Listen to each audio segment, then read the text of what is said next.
Good morning to you. Today is Friday, March 27th, 2020. And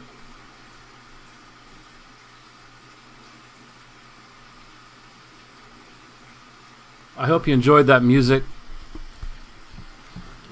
I know I did. And it looks like we're looking at somewhere in Appalachia. I'm not sure if that's where it is, but we've got the rain coming down. And I think it's commercial free, so I hope you let the peace of those mountains give you comfort this morning. So I need to turn the volume down on this a little bit because I can't, it sounds loud to me, but maybe it doesn't to you. But I want to keep the rain somewhat in the background.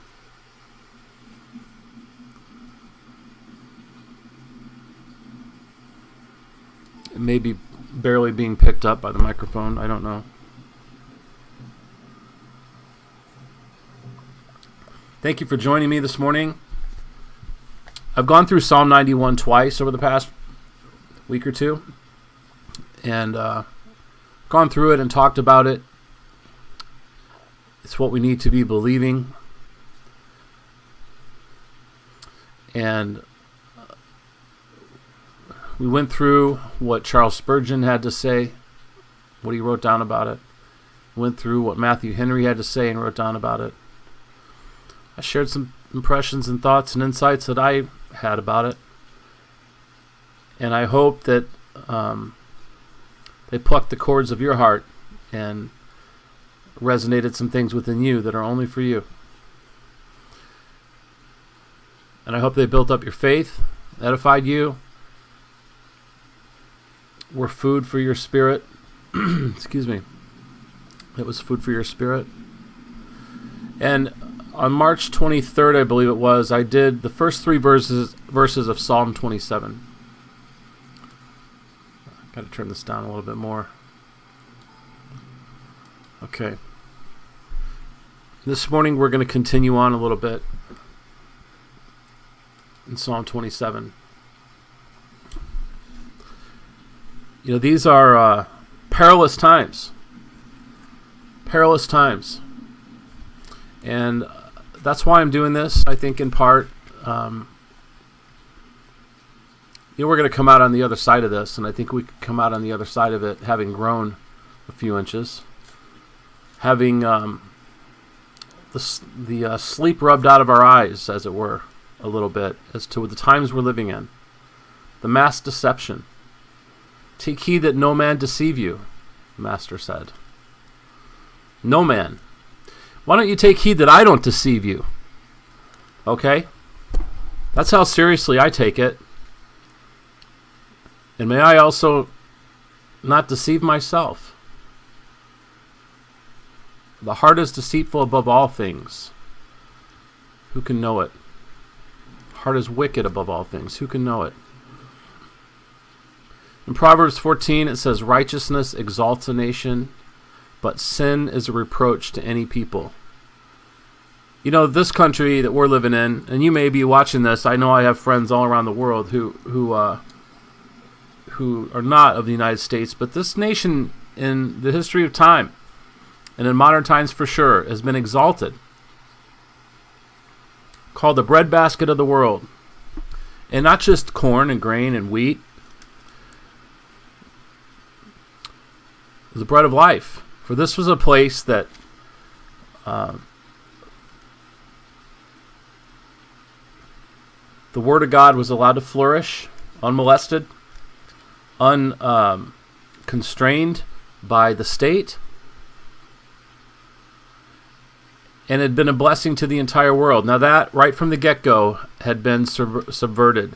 If you have antipathy towards the Bible, towards Christianity, as it's called, the way. Let's call it the way. All right. If you have antipathy towards God, you might want to stop for a moment and wonder if you've been victimized by the the infiltration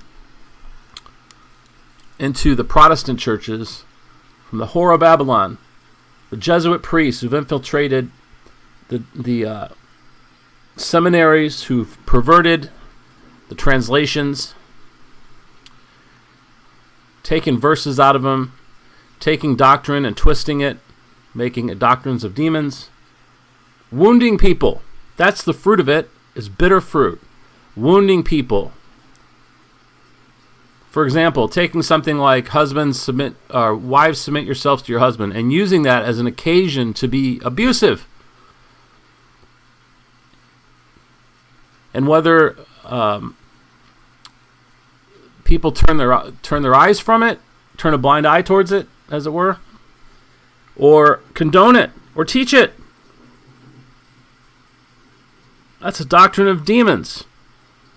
That's not what it says. That's not what it means. Well, let me put it this way. It may be what it says, but that's not what it means. Love your wife as Christ loves the church. And man, we're to submit to Christ. Anyway, I want to say that about Proverbs 14, righteousness exalts a nation, but sin is a reproach to any people. Well, I'll tell you, this nation is being reproached right now. Millions are out of work. Millions are worrying, can't sleep, numb in the pain, with entertainments, alcohol, drugs, wry humor to get through the situation, not sure what's going to happen. Looking to the government to rescue them, not the Lord, the government.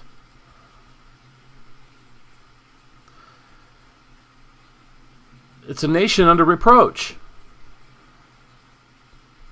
Now, you might say, well, because there's a virus, there's an epidemic, there's a pandemic. Is there? Is there really? I think you need to make sure your premise is correct. Look into it. And why is that? Now, what is the sin? Is it upon us? Is it upon the whole world because of sin? Well, in part, yeah. All the things that we're suffering in this world are due to sin, really. When you get right down to the nitty-gritty. But unrighteousness brings a nation down. And what is bringing us down? Unrighteousness. You know, you quarantine sick people, and you quarantine vulnerable people, the weak people. There is no merit in shutting down everybody's business, closing borders, shutting down the state, shutting businesses down, and calling businesses non-essential. Pretty much depends on who you ask. That business is essential to somebody. The point being is that unrighteousness has overtaken the entire world. This is a crisis of biblical proportions, and the Lord is not absent. He didn't create the heavens and the earth and then run off to play somewhere else and just let things roll on like a wound-up clock. Like that baby Ben by your bedside. I have one of those.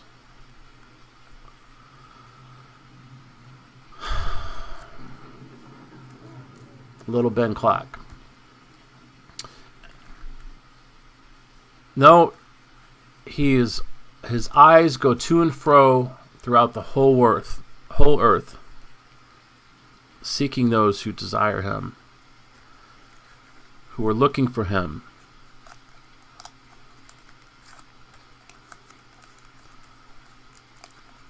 In this time. And I hope that's you, and I think if you're here, that's somewhere inside, you know, I'm here to validate you on that. That's what you're doing, and the Lord takes notice. He's Yahweh Roi, R-O-I, which means the one who sees. He sees all. He sees you. He He saw Nathanael under the fig tree from afar off and said, "Behold, a true Israelite indeed, in whom there is no guile, no deceit." And there's the phrase "under a fig tree" means that he was somewhere with the Torah, he was studying the Word or praying or something. He wasn't just sitting under a fig tree. It's an expression. No, he may have been under a fig tree, literally, but the expression is sitting under a fig tree is one who's sitting down to study the Word. And I want to, before we get into Psalm 27, I want to lift up, and again, if you have antipathy towards, now I personally do. I have some antipathy towards churchianity because it's most of the Protestant church are the daughters of Babylon. They're daughters of the great whore that sits upon the 7 hills. 7 hills of Rome. They've been usurped, overtaken, filled with gatekeepers and comedians.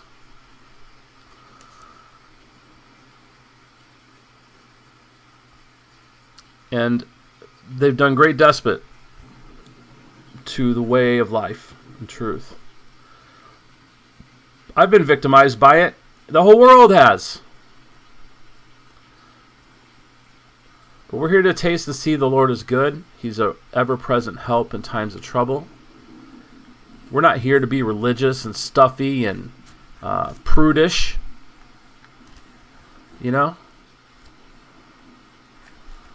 David danced before the Lord naked.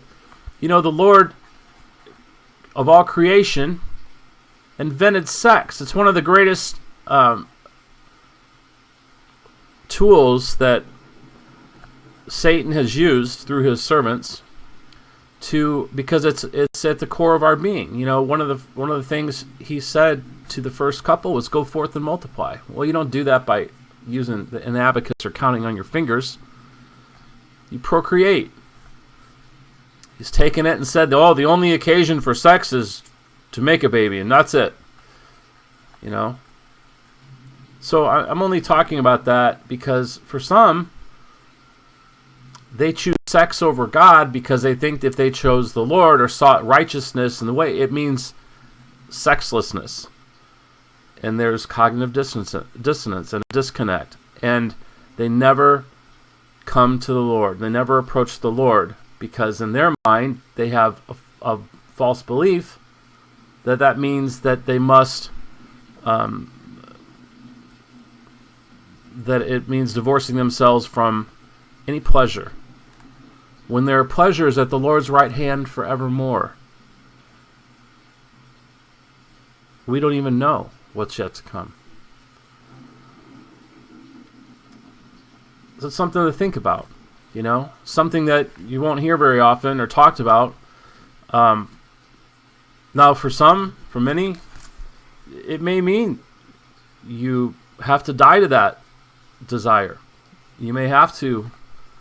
That may be part of your cross you carry. It's that you don't have fulfillment in that area of your life. And everybody's different. The Lord knows how to teach us and lead us along the way to sanctify us and make us holy. He also knows the things that may overtake us, consume us, and lead us astray, lead us to death, really, because what is the fruit and wages of sin? It's death. All right, so we're here to talk about the Word, right? And basically like breakfast. You ever have a good breakfast? You wake up hungry, and man, you make some bacon and eggs, or you make a muffin, English muffin, with an egg, sausage, and cheese, and butter. Oh, man. It's pretty fattening, but pretty good for you, too, in some ways. Depends on what you do. Or maybe it's a grapefruit. Or maybe it's just water with a little lemon in it. and a piece of bread or some cereal. I don't know. But you need food. And our spirit and our soul, our minds need renewed every single day. We need to renew our minds.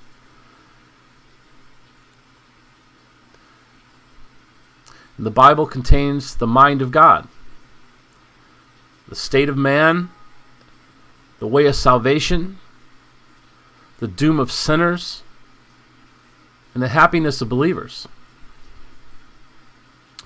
Its doctrines are holy, its precepts are binding, its histories are true, its decisions are immutable.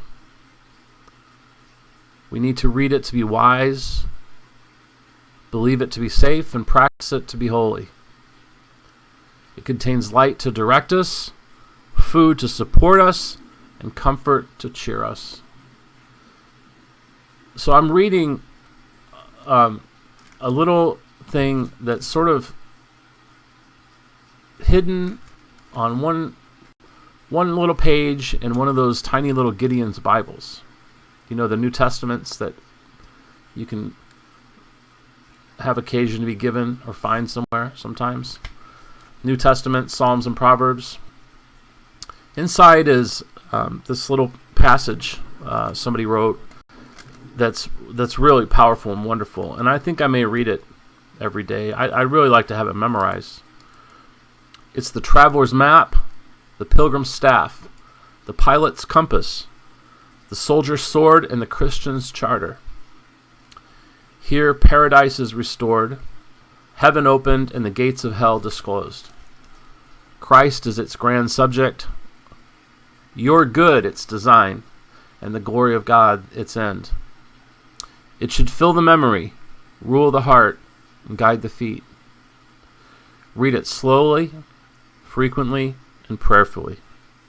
It's a mine of wealth, and a paradise of glory, and a river of pleasure. I want to stop there a moment. I just have a couple more sentences to read, but I will tell you that in some ways, throughout the years as I've sought God, and there was a pleasure in knowing, there were moments of feeling, especially through music, like a touch, like his real presence, very real presence. And there's or seeing something in the Word, or hearing a sermon on the radio or in church or somewhere that it just seems to be at that very moment made for you. That preacher, man, he's talking to you. He's preaching at you. Whether it's an edification or rebuke, either way, it's like God has your number. He's got your address. And there is great comfort in that.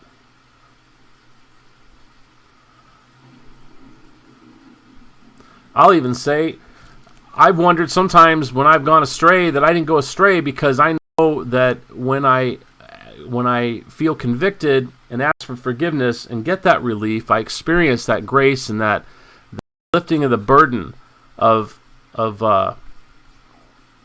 having grieved the Holy Spirit, as it said.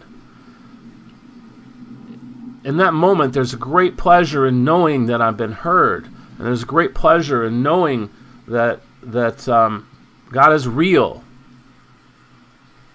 He's the only one who could take that away from me. Only one who could lift that burden in my heart or in my mind and wash me.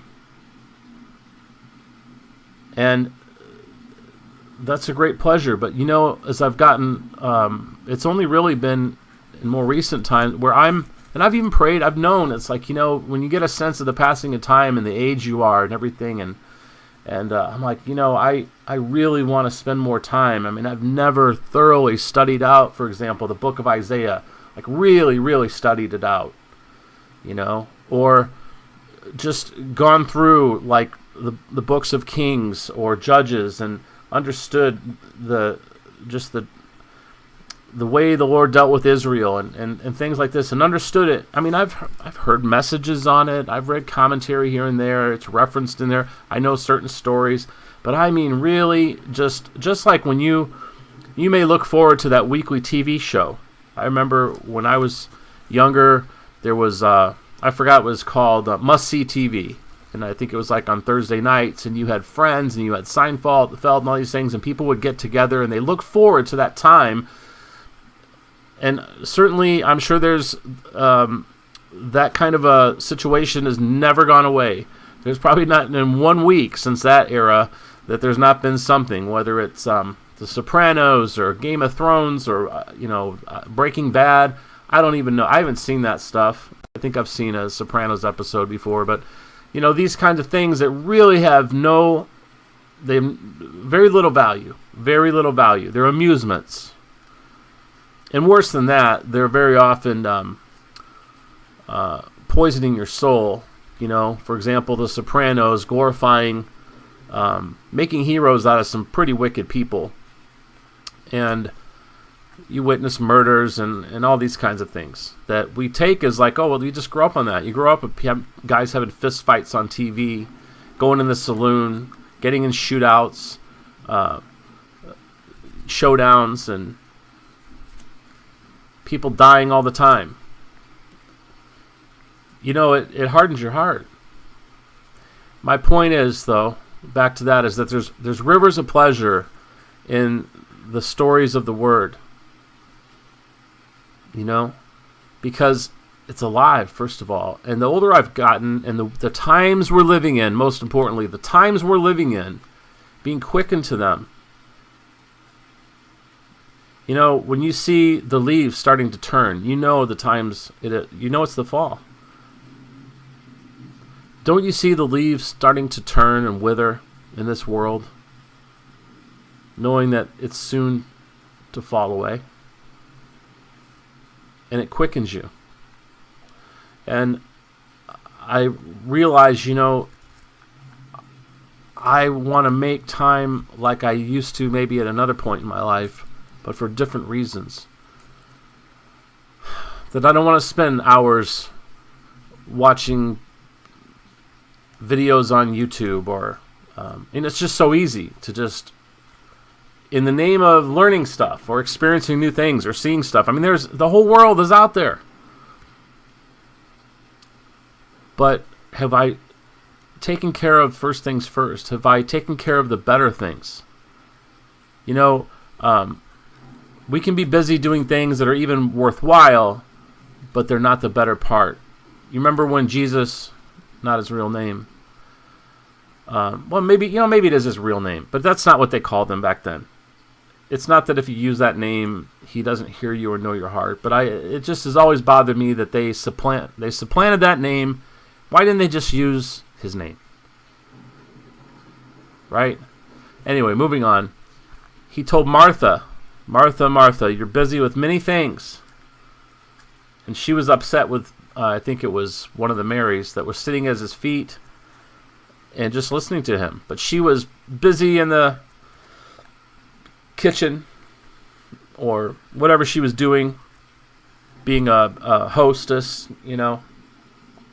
fretting probably, and tidying this or preparing that and situating people and whatever, just bustling around, and then telling Mary she needs to help or something. And Jesus said, Martha, Martha, you're so busy with many things. Mary's chosen the better part. She's chosen the best thing to do right now.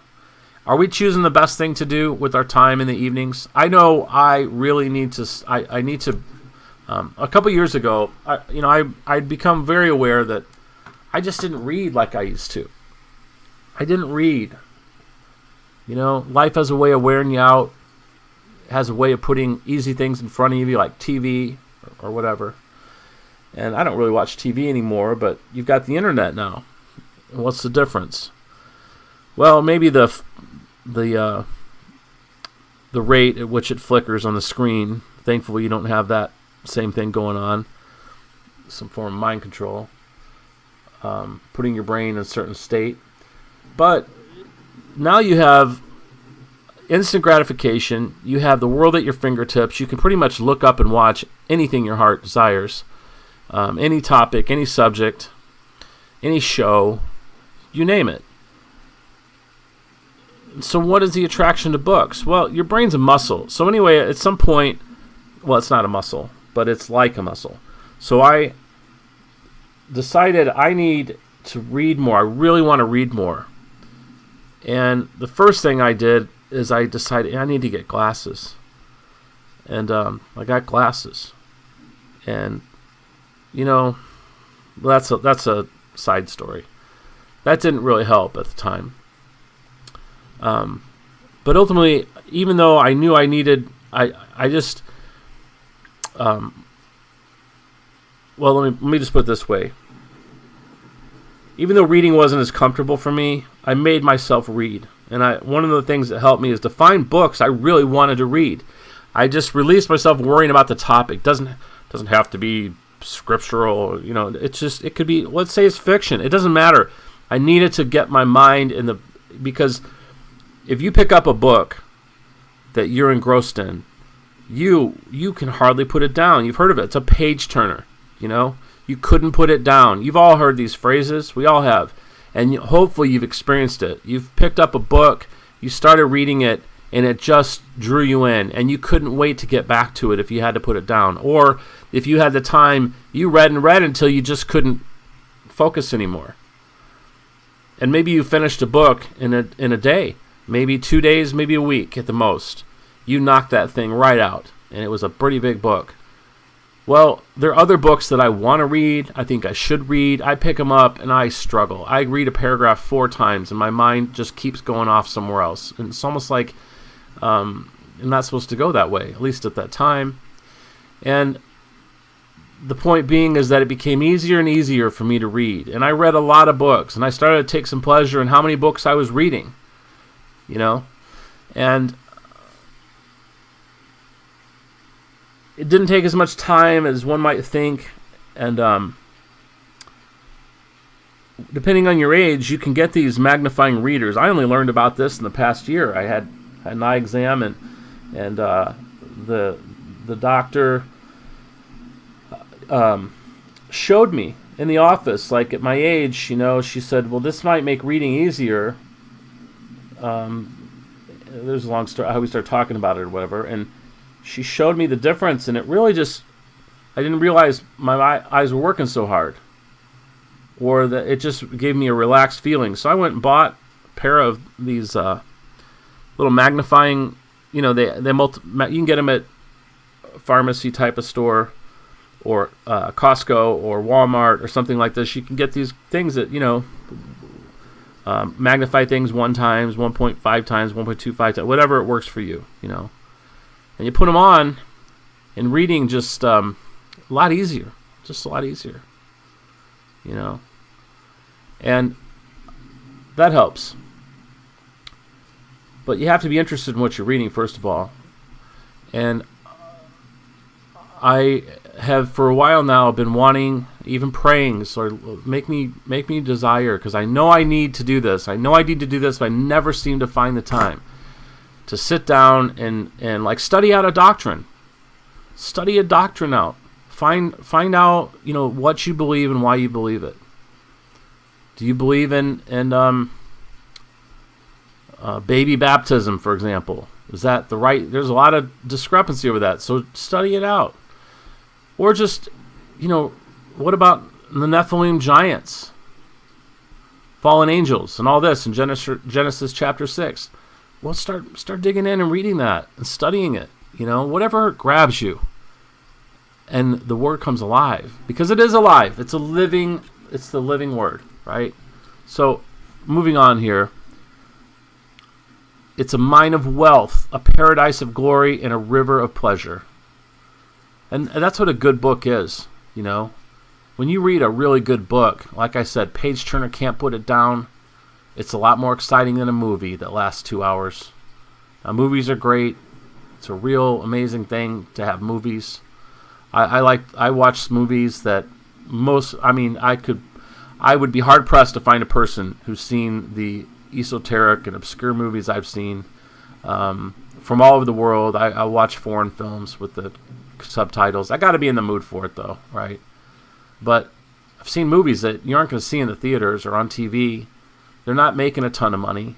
These people are artists, these directors, and the stories are, maybe about some average Joe in some strange country that you may never ever go to, that's small and you don't know their ways and their culture, but they're still people and their stories you can relate to, and it gives you insight, and it's fascinating.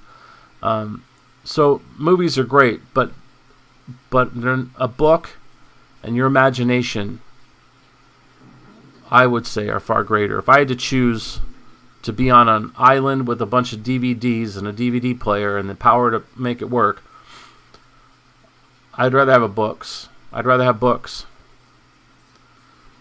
It's given you, back to Christ being the grand subject and our good its design and the glory of God its end, and it being a river of pleasure. The Bible is given us in life. It will be opened at the judgment and be remembered forever. It involves the highest responsibility. That speaks to handling it rightly, interpreting it correctly, right? It will reward the greatest labor. And that's what I was talking about earlier.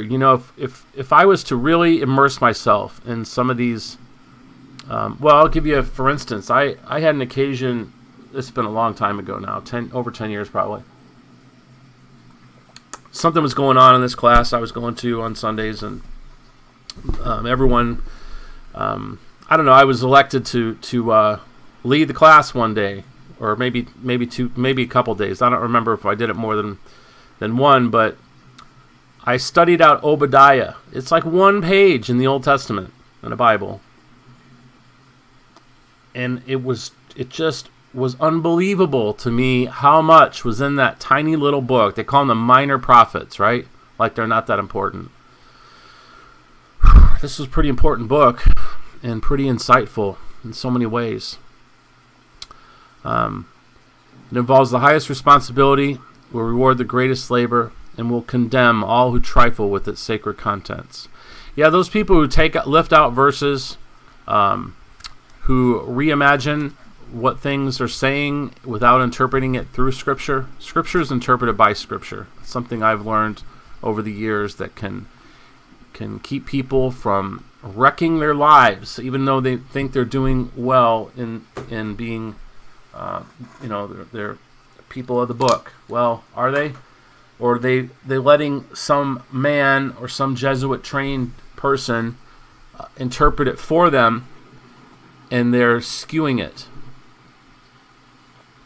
Okay, so now it's time to get into Psalm 27, if you've made it this far. I'm going to take a break. I'm going to actually, we're gonna play some music. This is a long video. Maybe you're listening to it. It doesn't matter. Just, I'm going to play some music for a minute. Take a break.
Okay, we're back. It's me. So this is an album I found that I don't know that I've heard some of these songs before, and that was pretty intense. But there's some really good ones on here that I think I'm going to try to incorporate music into these broadcasts. So Psalm 27, let's get to it. This is about the Lord being our light and our salvation. A Psalm of David. The Lord is my light and my salvation. Whom shall I fear? The Lord is the strength of my life. Of whom shall I be afraid? When the wicked, and there are wicked people, you know, even my enemies and my foes, and you have enemies and foes. I don't care how nice you are. I don't care what kind of a people person you are. You may be friends with the world, which, by the way, is enmity with God, to be friend of the world. But I will say to you that there are some that are social butterflies. There are some that are very charismatic and popular, and everybody loves them. But I got news for you, sunshine. Some bad news. Not everybody loves you. You have enemies and foes. In that case, no matter how nice you are and how much you think everybody likes you, and you're so interested in everybody else, and you smile and you're excited all the time when you're around people, and you make the scene day to day, week to week, hour to hour. You have those who may be jealous of you. You have enemies. Anyway, back to verse 2. When the wicked, even my enemies and my foes, came upon me to eat up my flesh, they stumbled and fell. Though a host should encamp against me, my heart shall not fear. Though war should rise against me, in this I will be confident. One thing have I desired of the Lord, and that will I seek after, that I may dwell in the house of the Lord all the days of my life, to behold the beauty of the Lord, and to inquire in his temple. You know, this is what I was speaking about, the rivers of pleasure, and beholding the beauty of the Lord, inquiring of his temple. When we immerse ourselves in his word, and I'm talking to myself here, when you immerse yourself in his word and spend time in his word, you're spending time with him, and you're beholding the beauty of the Lord, and you're inquiring in his temple. You're inquiring of wisdom, of understanding. Verse 5, for in the time of trouble he shall hide me in his pavilion. In the secret of his tabernacle shall he hide me. He shall set me upon a rock. You know, a rock, being set upon a rock gives us stable footing and sets us high above our enemies, high above the flood, the raging stream, or like Elijah in the cave as the whirlwind goes by. You know, this world right now, there's a whirlwind. It's this pandemic, which is being used to, first of all, so far, at least in the United States, put 2 trillion chains upon the people. Chains of slavery, debt. It's also an instrumental part of promoting vaccinations, which is also an instrumental part of chipping people, tracking people, their phones even. Oh yeah, this is all part of this. This is end time stuff. It really is. Look up, for your redemption draws nigh, right? Look, we're going to be looking up. This is the time. Maybe I'll do this every day as I have opportunity and I can going forward, you know.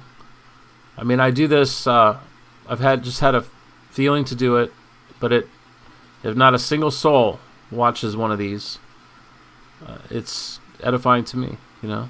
It's what I would do in my own privacy, except that talking about it and sharing it actually enhances and opens it up further for me. Whereas if I just read something, take 15 minutes. But to talk about it, to share, it's different. And we're climbing up upon that rock, for he's the rock of our salvation. That's what we're doing this morning. And now shall my head be lifted up above my enemies round about me. Therefore will I offer in his tabernacle sacrifices of joy.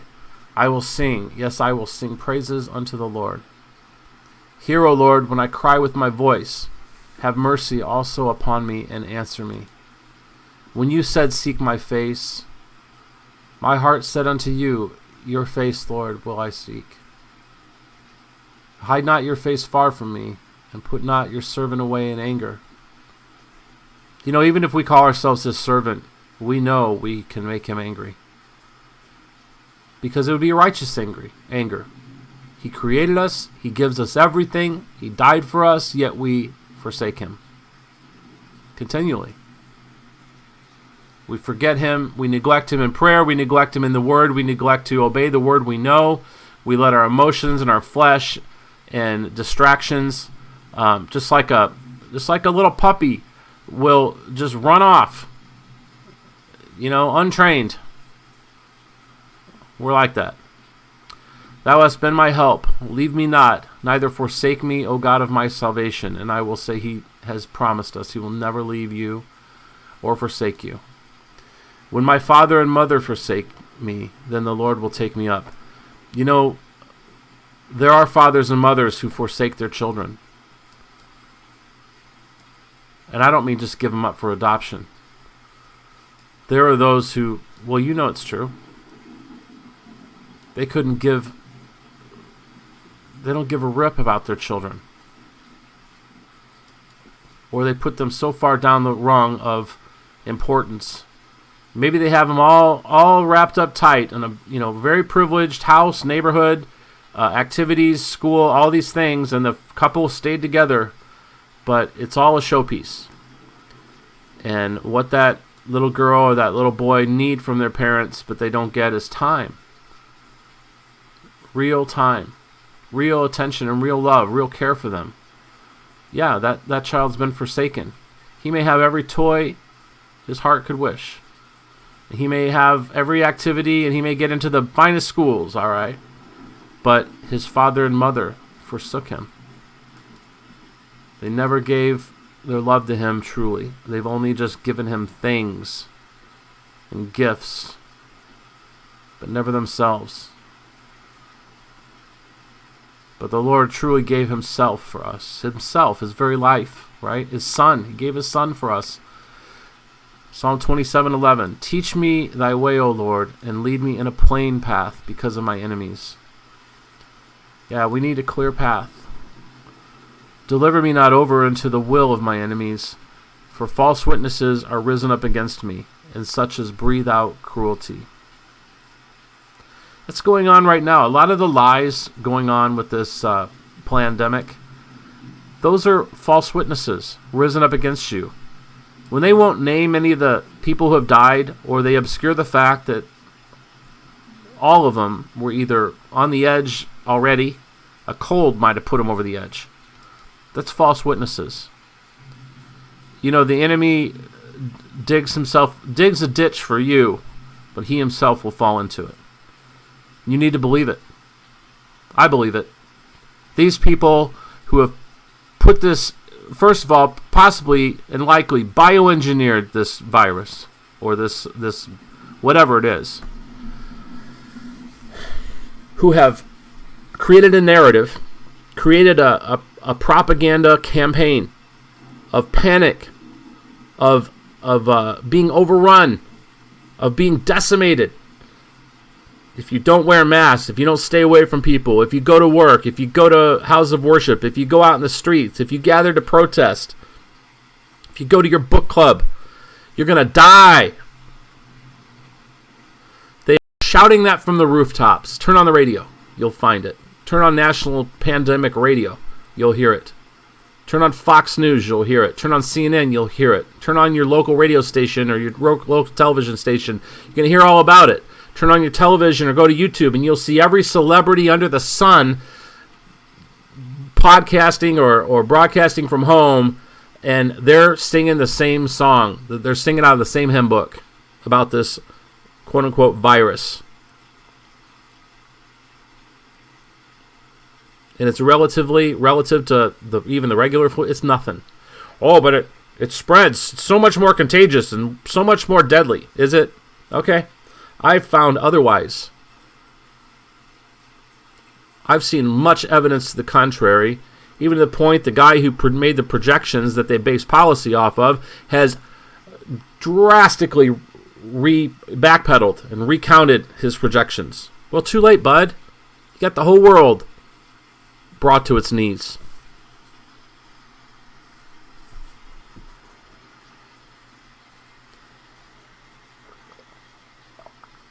They breathe out cruelty. It's terrorism. These newscasters are terrorists. They're terrorists. I've been saying for a while this COVID-19 is the new Al-Qaeda. But actually, you know who the new Al-Qaeda is, and probably was? It's the people, it's the pretty girls in short skirts and glossy lip makeup on Fox News. It's the suits bringing you the evening dower news. They're the terrorists of our generation.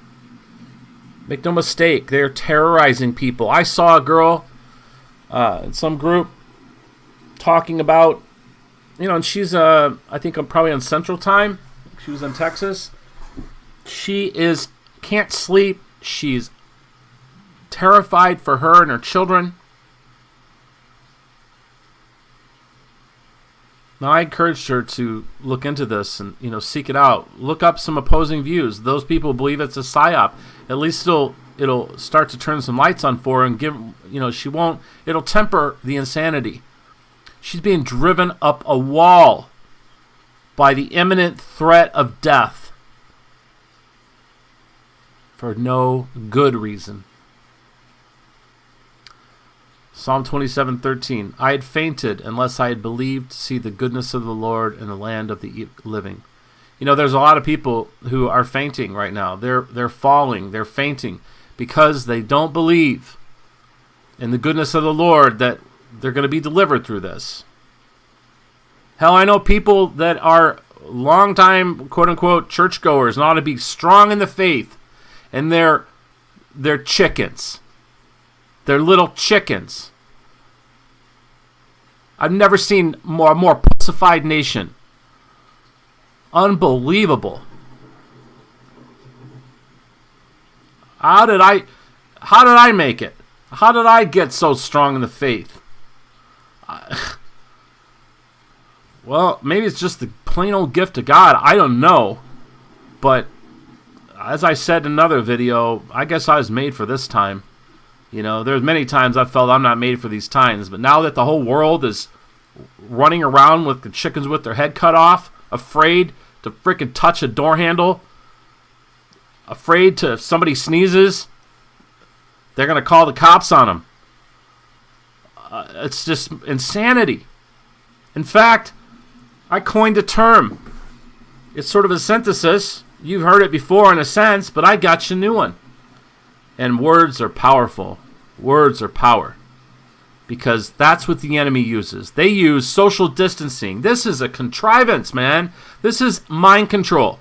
Let me tell you how to counter that. When somebody mentions, and you have to figure out how do you work this in, but when somebody mentions social distancing, you're going to refer to it as COVID-19 derangement syndrome. Yeah. They're deranged. They're putting X's on the floor with masking tape, 6 feet apart exactly. All over the world. It's not just at your local shop. This is world freaking wide. Now you got the president and his cohorts standing up behind a podium, shoulder to shoulder. But then they sit down with Fox News and do an interview the other night, and they're all sitting in little chairs. Oh, not even quite 6 feet apart, but it's very clear. They're all staying away from each other. And you see the same thing in the briefing room. It's a big show. Good Lord, it's a comedy show. Because it's funny as hell. It would be funny as hell if it wasn't so freaking tragic and sad and Psychotic. All right, one more verse here. Sorry. Psalm 27:14. Yeah, not Trump derangement syndrome. COVID-19 derangement syndrome. Had nothing to do with Trump. All right? It's COVID-19 derangement syndrome. This running inside, this going to Costco, and they got plastic dividers between the cashier now. They put up, just recently, like plexiglass, like faux windows. Really? But you hand them your card, your credit card, or whatever, they're touching that. Well, no, they're wearing gloves. All of us peons, if we're not wearing gloves, we got to touch the little keypad and the card and all this.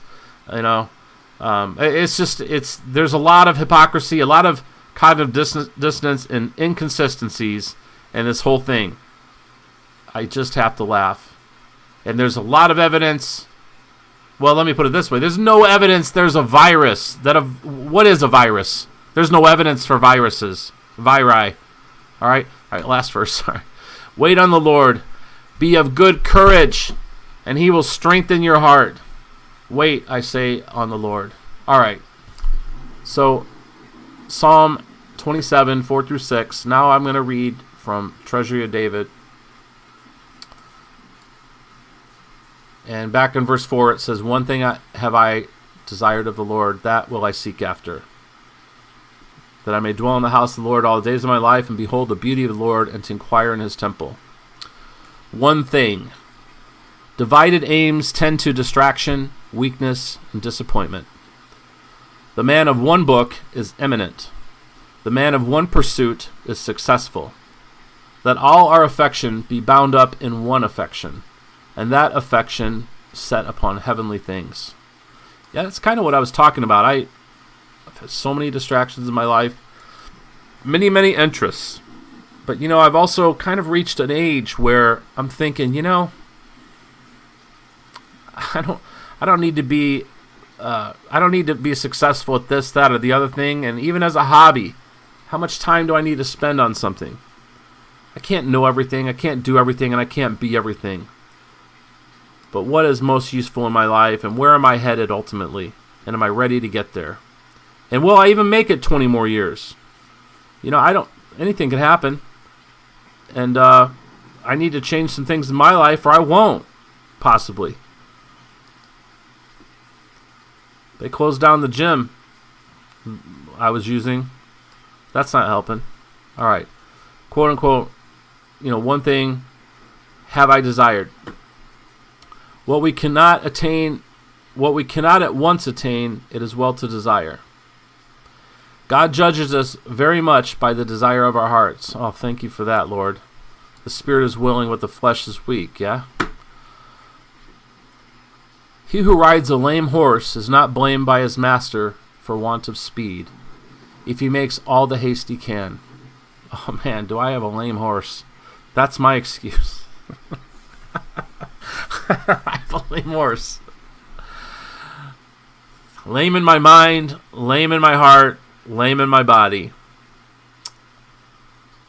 He who rides a lame horse is not blamed by his master for want of speed, if he makes all the haste he can, and would make more if he could.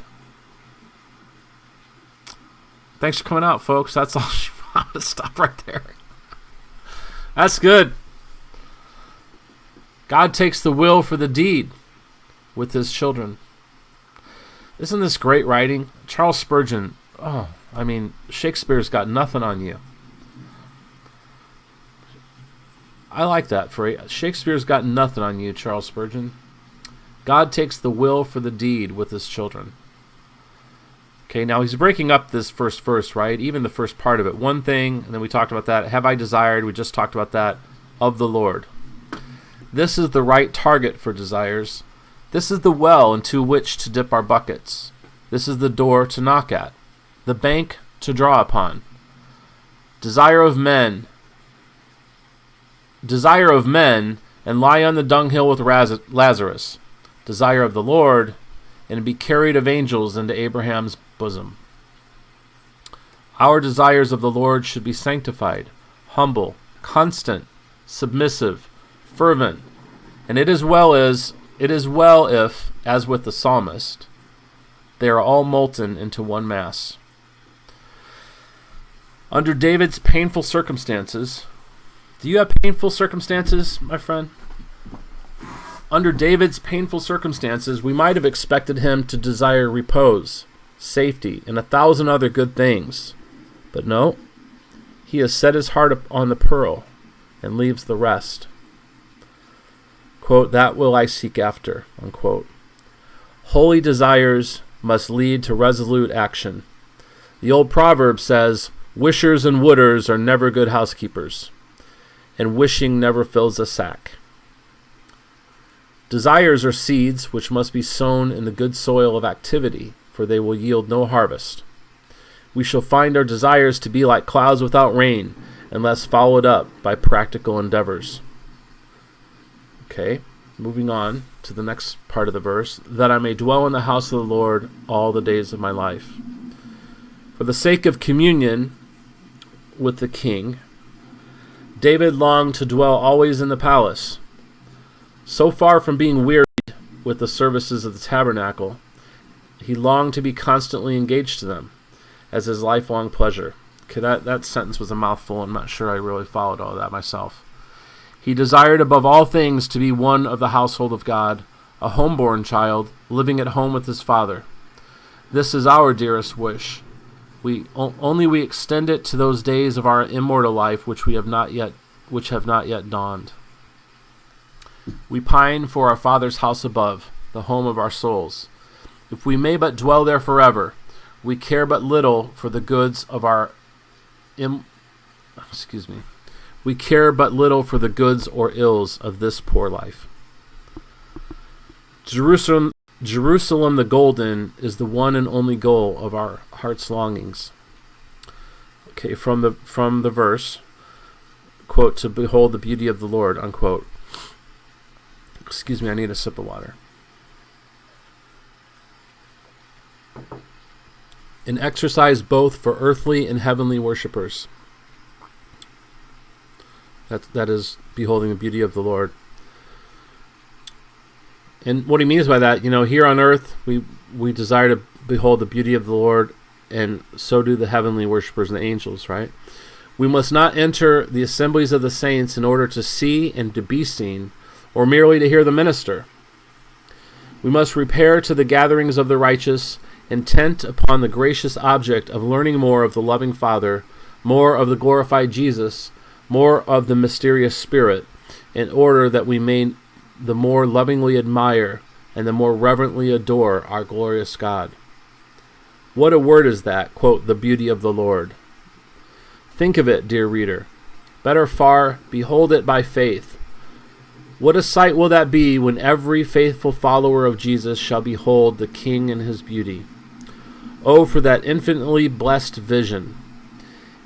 And then from the verse, and to inquire in his temple. We should make our visits to the Lord's house inquirers' meetings, not seeking sinners alone, but assured saints. Not seeking sinners alone, but assured saints should be inquirers. We must inquire as to the will of God and how we may do it, as to our interest in the heavenly city and how we may be more assured of it. We shall not need to make inquiries in heaven, for there we shall know even as we are known. But what he's saying is once we're in heaven, for there we shall know even as we are known. Now, I'm not one, I'll just add this is, I feel compelled to, is I don't think we're like going to heaven. I think there'll be a new heaven and a new earth. Man was not made, God didn't make man and put him in heaven. And then he fell out of heaven. No, he made the earth and he put man in it. So, I don't know. I mean, there's arguments. I know there's verses that there's in my house there are many mansions, and I go prepare a place for you. All this. Well, how do you know he's not drawing up the plans? He's preparing your place for a new earth. I don't know. Okay. But when all is fallen away and the earth and the heavens are rolled up like a garment, and this is me talking here, whether it's a new earth or a new heaven and we're in one or the other, we will be known we will know even as we are known, and we won't be needing to make inquiries. That's the whole point. But meanwhile, we should sit at Jesus' feet and awaken all our faculties to learn of him. Yeah, I'll go along with that. Okay, two more verses, and these paragraphs are kind of short. And if you've hung with me this far, that's great. Verse 5, which says, "For in the time of trouble he shall hide me in his pavilion. In the secret of his tabernacle shall he hide me. He shall set me upon a rock." This verse gives an excellent reason for the psalmist's desire after communion with God, namely, that he was thus secured in the hour of peril. You know, that's an interesting thing to juxtapose the being secure in God and being set upon a rock, coming after the desiring of the Lord, seeking after him, and dwelling in his house, and beholding his beauty, and inquiring in his temple. And then we are secure in the hour of peril. Quote, "For in time of trouble, that needy time, that time when others forsake me, quote, he shall hide me in his pavilion. He shall give me the best of shelter in the worst of danger." I like that. The royal pavilion was erected in the center of an army, and around it all the mighty men kept guard at all hours. Thus, in that divine sovereignty which almighty power is sworn to maintain, the believer peacefully is hidden not by himself furtively, but by the king, who hospitably entertains him. And let me just, for my own sake, say, it's not like he went and hid himself. It's like the king hid him. The king himself put him in a hiding place and guards him. Quote, "In the secret of his tabernacle shall he hide me," unquote. Sacrifice aids sovereignty in screening the elect from harm. Now maybe I've just been going at this. I've been up since 2 a.m. I don't think I understand that. Sacrifice aids sovereignty in screening the elect from harm. No one of old dared to enter the most holy place on pain of death. And if the Lord has hidden his people there, what foe shall venture to molest them?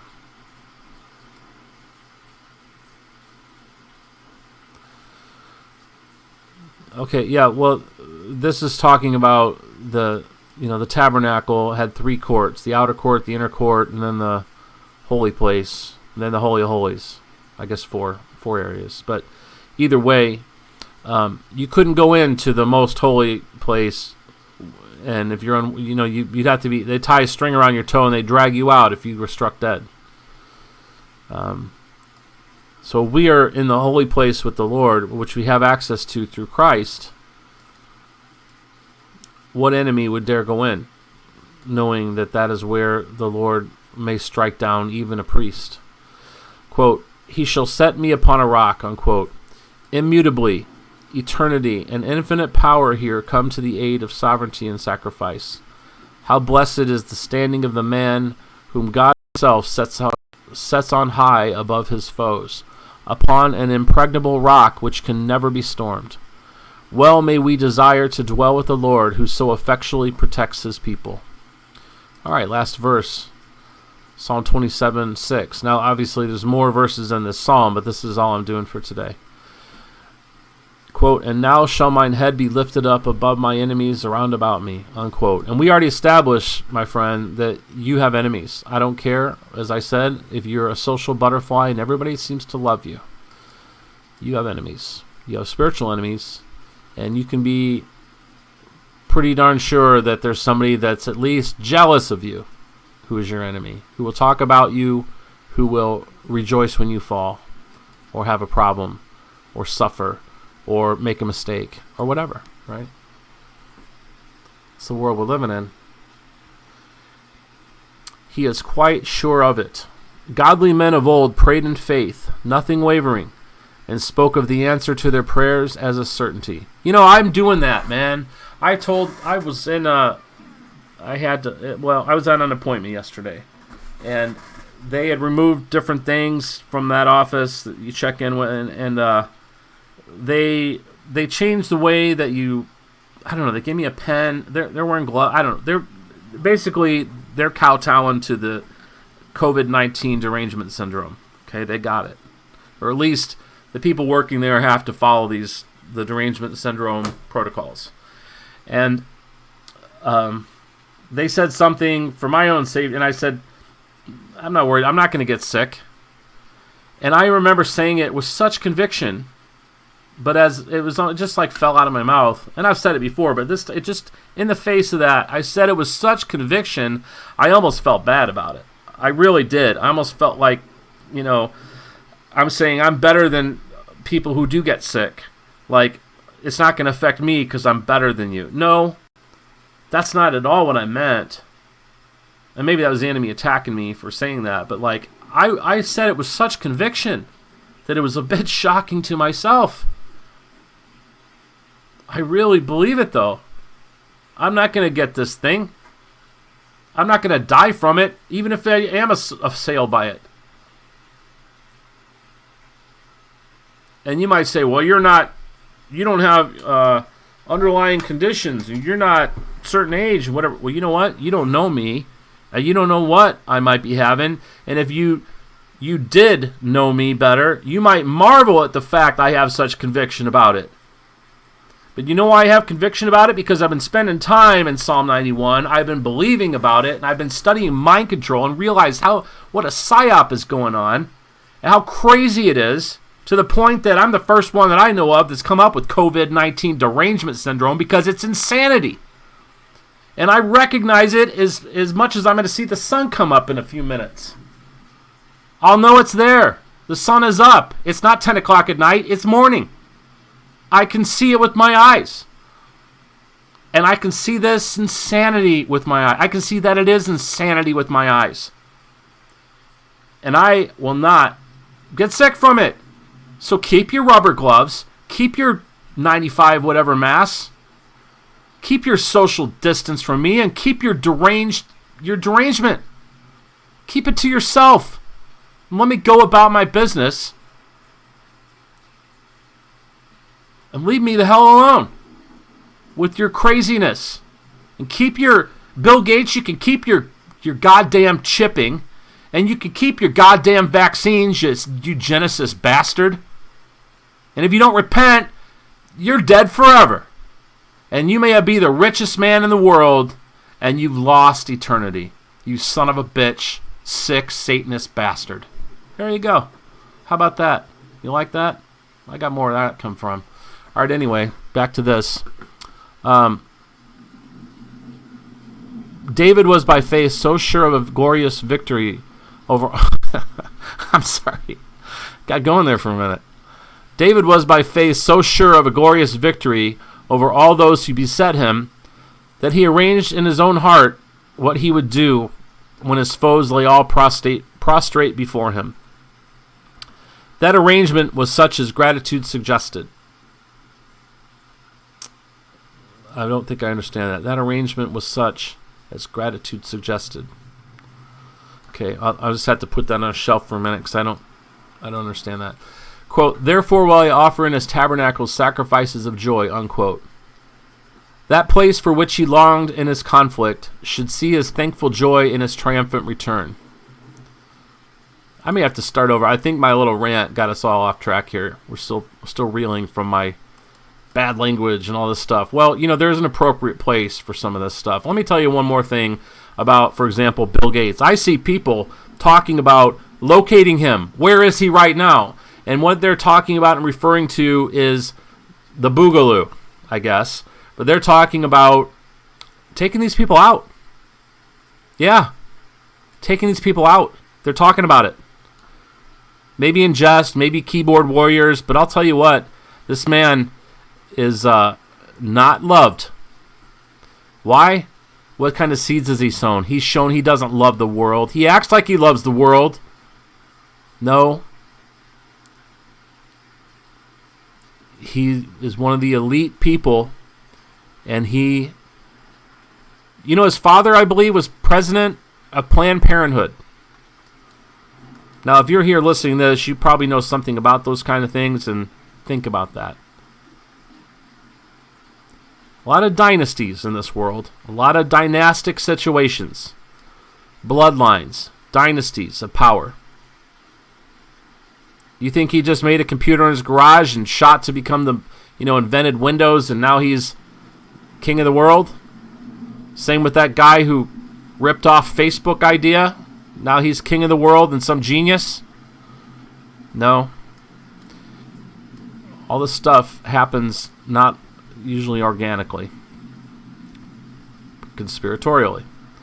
All right, let me start here again. See, we only have like 3 or 4 sentences, and it's taking me a half hour. All right.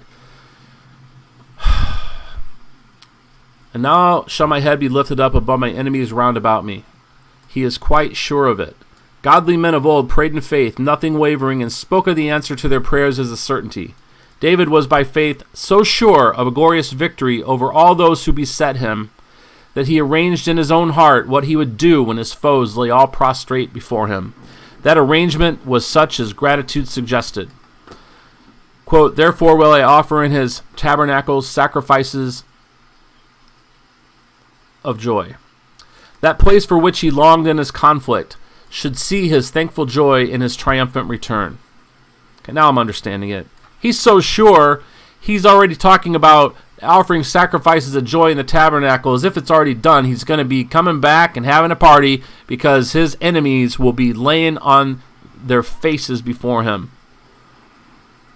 He does not speak of jubilations to be offered in his palace and feastings in his banqueting halls, but holy mirth he selects as most fitting for so divine a deliverance. Quote, I will sing. This is the most natural mode of expressing thankfulness. Yes, I will sing praises unto the Lord. The vow is confirmed by repetition. See, he says it twice. I will sing, and I will sing praises unto the Lord. The vow is confirmed by repetition and explained by addition, which addition vows all the praise unto Jehovah. Let who will be silent. The believer, when his prayer is heard, must and will make his praise to be heard also. Let who will sing unto the vanities of the world. Hang on. Let who will sing unto the vanities of the world. The believer reserves his music for the Lord alone. Ooh, that gets me. I'm a musician. I play music. I make music and all this. And is all of it unto the Lord? Do I only sing songs that are hymns and spiritual songs? Well, I hope some of the ones I sing, they aren't really spiritual songs because they aren't necessarily hymns, but I hope they're not of the wrong spirit. My point being is that, not all music is holy music, Or maybe it all is. Certainly, the vanities of the world and the song of the drunkard, those songs, people want to make that music spiritual, and maybe it is, but it's not of the right spirit. And,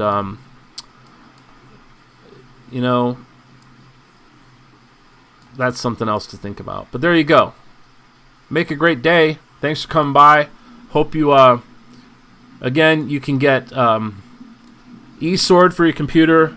You can also get it for iPad type products. You have to pay for it a couple bucks. And on an Android phone, it's called MySword. A different company, but it has all the same stuff. You can get Matthew Henry commentary. You can get Treasury of David. I highly recommend it. I barely scratched the surface. There's a lot more in it than is here. But anyway, hope you enjoyed the rain in the mountains. From whence cometh our help? The hills, Think about that when you see a vista like that. Smoky Mountains, I'm pretty sure that is. The Smoky Mountains. The beautiful rain and thunder. And, all right, well, the Lord go with you and guide you. May his face shine upon you and give you peace. Make a great day.